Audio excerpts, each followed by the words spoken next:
Starting with another example 6 probably. If f is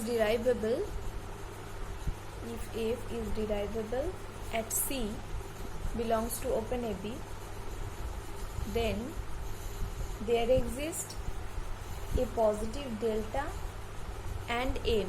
There exists a positive delta and m, and fx minus fc is less than modulus of fx minus fc is less than m into mod x minus c. Then prove that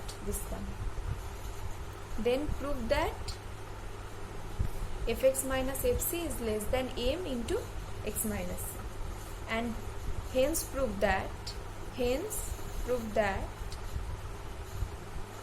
f is continuous at C.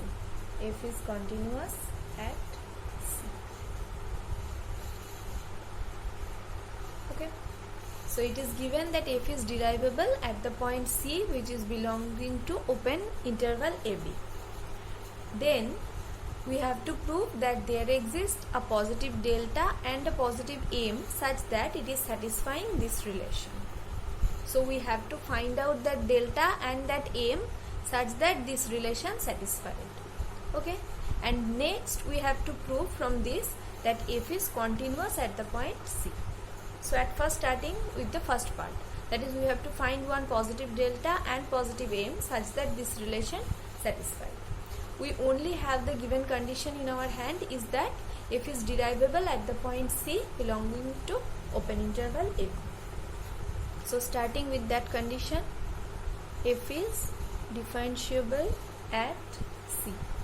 That means f dash C equals limit extending to C fx minus fc by x minus c, right, just by the definition of differentiability.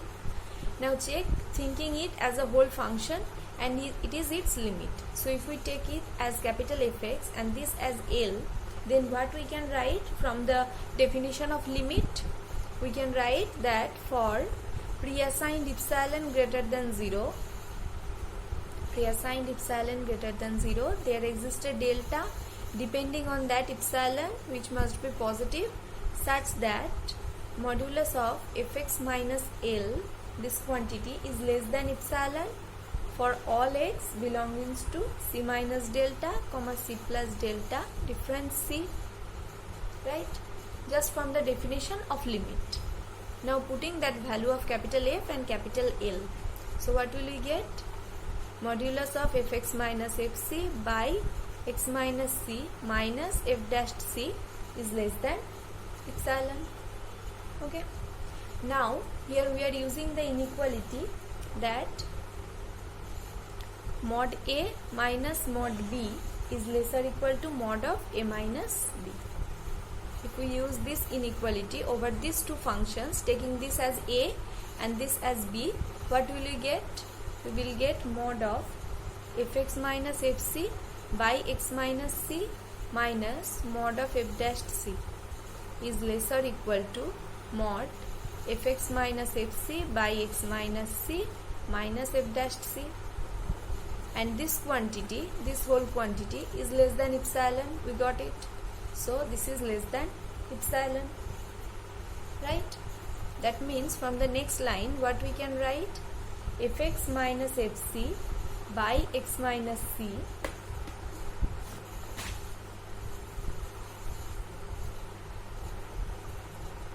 this modulus value, it is lesser equal to mod f dash c plus epsilon.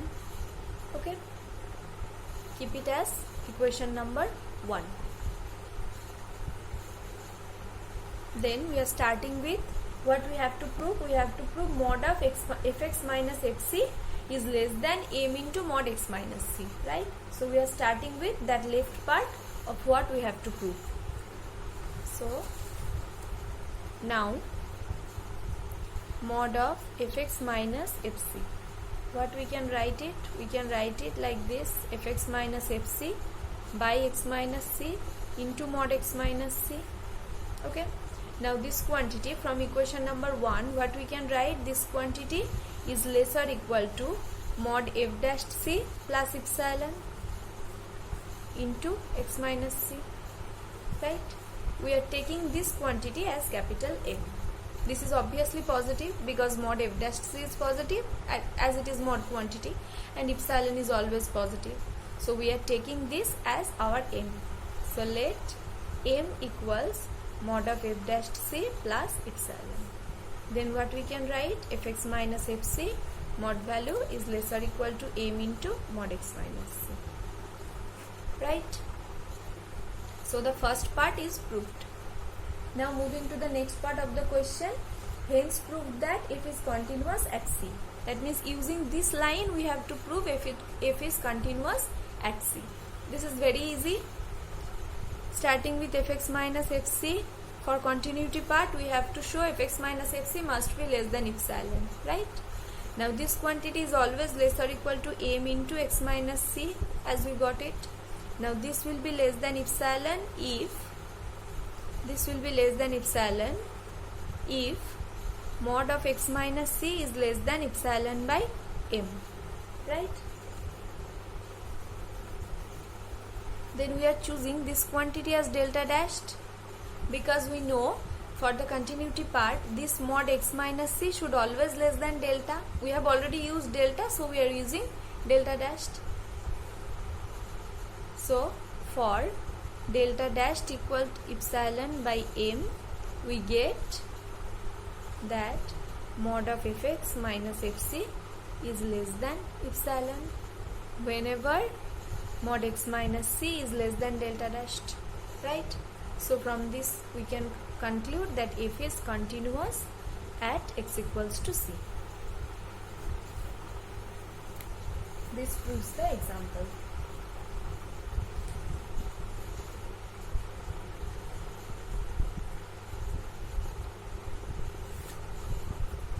Now moving to the next one.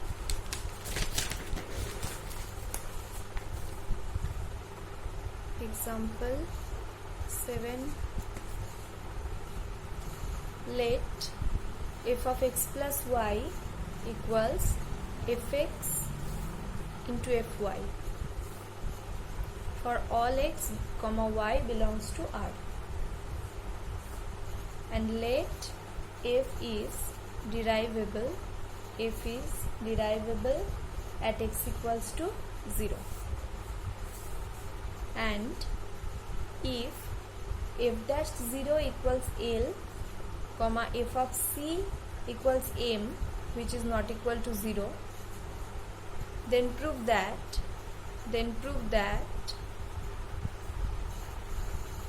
f is derivable at c. F is derivable at c, and f dash c equals L into M. Then prove that this one. So many conditions are given and you have to prove two things. At first check what we have given. Number one, what we are given actually, number one is f of x plus y equals fx into fy. Next, f is derivable at the point x equal to 0. Next, f dash 0 taking the value L. Next, f of c taking the value M, and that M is not equal to 0. That means the functional value at the point C is non-zero. Okay, this total 4 conditions are given and we have to prove f is derivable at C and the value of the differentiable function would be L into M. Now starting with the first given condition, that is f of x plus y equals fx into fy. Now putting x equal to 0 and y equal to 0, we will get f of 0 plus 0 equals f0 into f0, right? That means f0 equals f0 x square. So taking common f0, it will become 1 minus f0 equals 0. That is either this quantity 0 or this quantity 0. If this is 0, then we can say f0 equals 0 and if this one is 0, then we can say f0 equals 1, right? Now starting with this one, if this is true, that is if f0 equals 0, then what we can write about f of 0 plus 1? According to the rule of f, we can write this is equals f0 into f1. Now putting the value, the left hand part will be f1 equals the right hand part is f0 into f1. Now f0 is 0, that means 0 into some quantity, that is 0.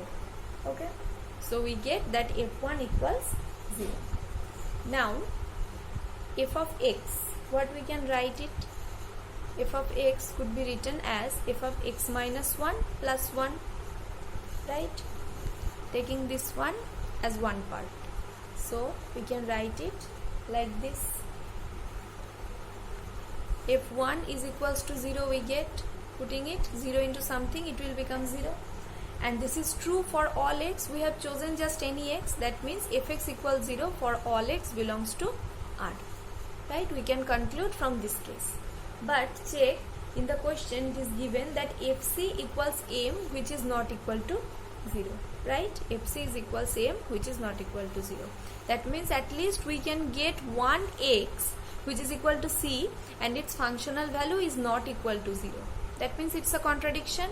So this case f0 equals 0 cannot be true, because otherwise we get for all x fx equals 0, but in the question given one non-zero value.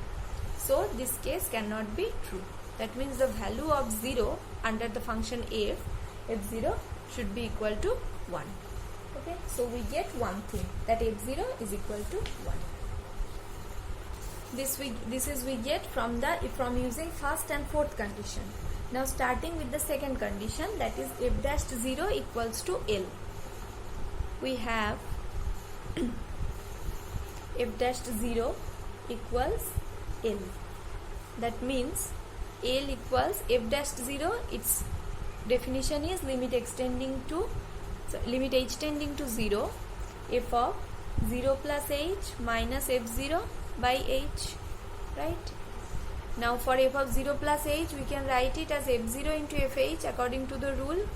So it will become f0 into fh minus f0 by h. Now putting the value of f0, we got the value of f0 as 1.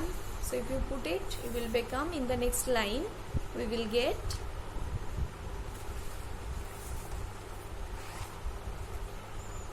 this is equals limit h tending to 0 fh minus 1 by h. Okay, this is equals L. The left hand side was L. That means L equals this limiting value. We got this. Okay, now what we have to prove? We have to prove the function is differentiable at C. So we are starting with that limit.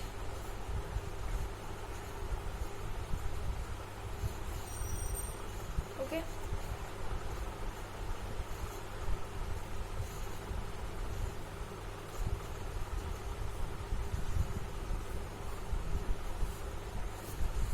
taking common fc,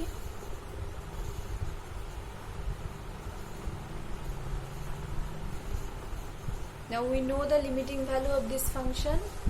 This is actually our L, so put it will become L into limit h tending to 0 fc.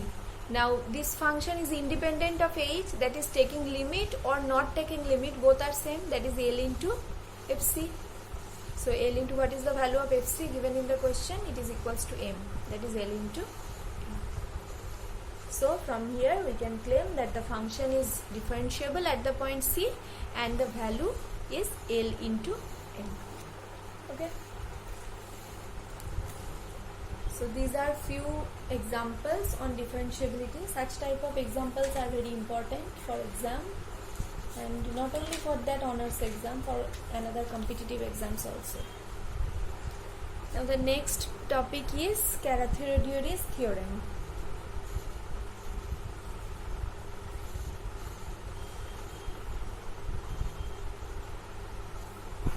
It's a very easy theorem. It states that let f is defined on an interval I.